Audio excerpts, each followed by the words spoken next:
Actions speak louder than words. Put your money where your mouth is. You can talk the talk, but can you walk the walk? These and many more maxims like them express the greater weight that we give to works over words. For better or for worse, if these two ever differ, if they ever come up against one another, it is almost always the case that works are going to win the day. Ralph Waldo Emerson adds his own maxim to this mix when, along these same lines, he writes, "Who you are speaks so loudly, I cannot hear what you are saying."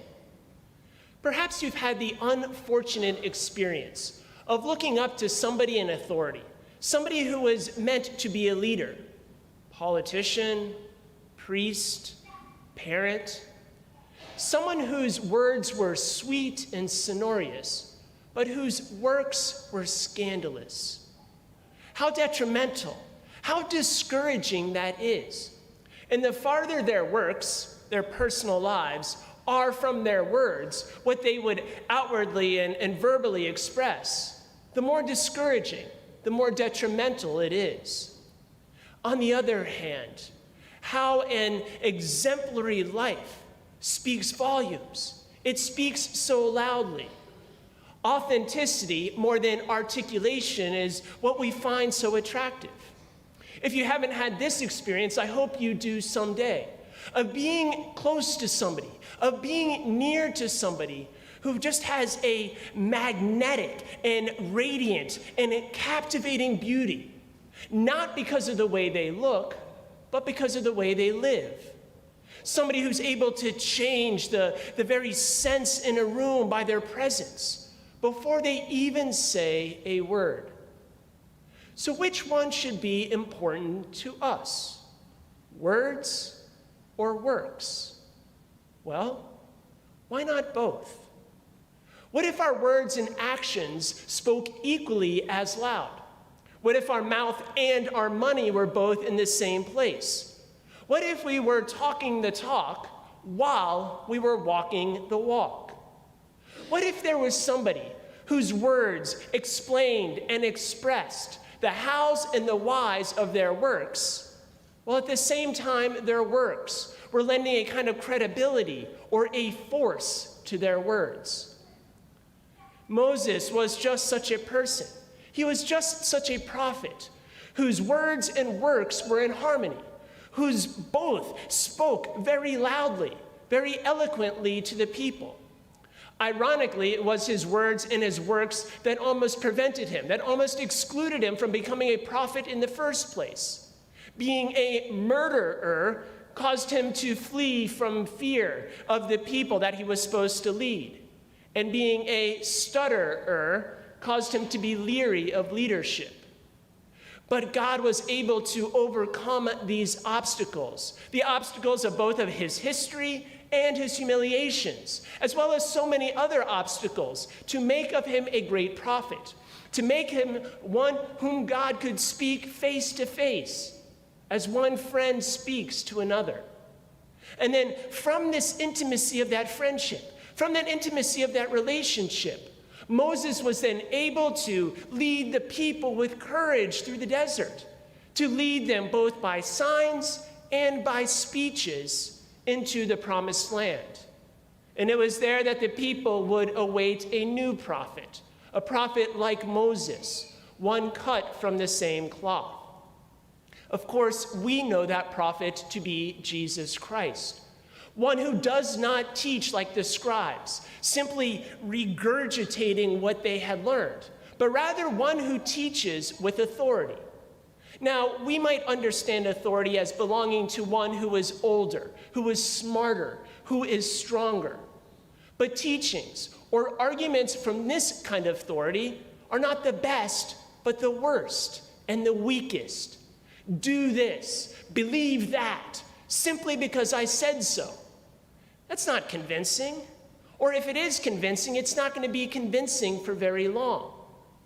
Rather, the authority with which Jesus speaks is not from some exalted or from some advanced position, Rather, the very word in the scriptures means that he speaks from the very depths of his being. He doesn't speak from his head, but from his heart. Not from what he learned, but from what he lived. He speaks from that place of intimate union with the Father. And it is with that intimacy and from that intimacy that his words are not only informative, they are performative. They have the power to cast out evil.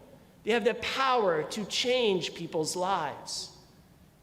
Today we celebrate our patronal feast, the conversion of St. Paul, who picks up that same prophetic baton to carry it to the ends of the world, to bring that light into the darkest corners that still were around then and still are around today.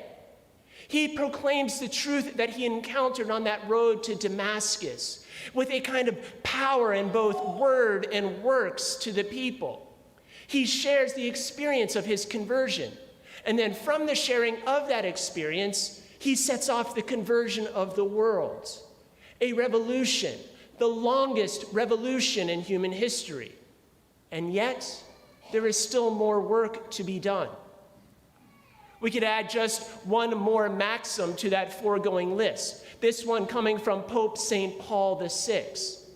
That modern man is more willing to listen to witnesses than to teachers. And if he listens to teachers, it is because they are first witnesses. Are we witnesses first? Do our very lives bear witness to what we profess to believe?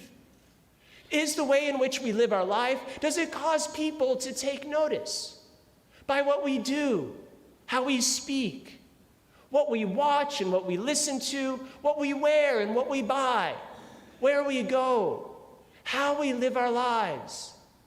Would somebody be surprised if they found out that we were Christians? Oh, I didn't know you went to church.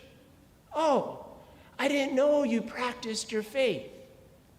Do they recognize in our very lives the identity that we have of our relationship with the Lord?